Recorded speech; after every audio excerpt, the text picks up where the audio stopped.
Hi, it's Rachel Smith with RE/MAX up in Big Bear. If you've been thinking about visiting or buying in Big Bear, one of the biggest draws in the winter is the skiing and snowboarding scene. Big Bear is home to two main ski resorts.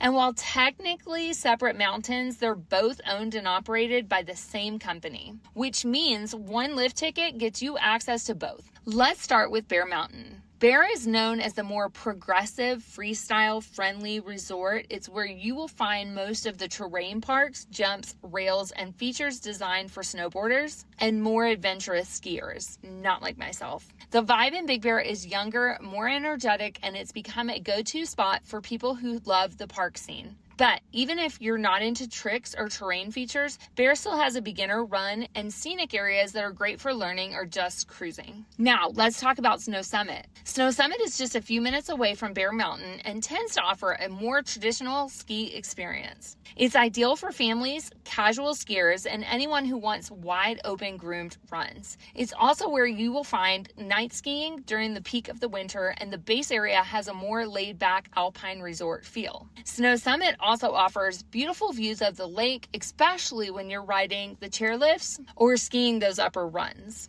The best part is that you do not have to choose just one. You can easily shuttle between Bear Mountain and Snow Summit throughout the day, which is perfect for people with different skill levels or preferences. If your group wants to split up for part of the day, some hitting jumps at Bear, others enjoying easier runs at Summit, you can meet back up later without buying separate passes. Beyond skiing and snowboarding, both resorts have full rental shops, lessons for all ages, and great options for food and ski wear. Whether you're here for a weekend getaway or looking to own a vacation home nearby, having two unique ski resorts just minutes apart adds a lot of value and the fun to your time in Big Bear. If you're not sure which resort fits your style best or want advice on where to stay or invest nearby, I'd love to help you figure that out. Both mountains offer something special, and together they make Big Bear one of Southern California's top mountain destinations. Again, I'm Rachel Smith with RE/MAX in Big Bear, and I will talk to you soon. Bye.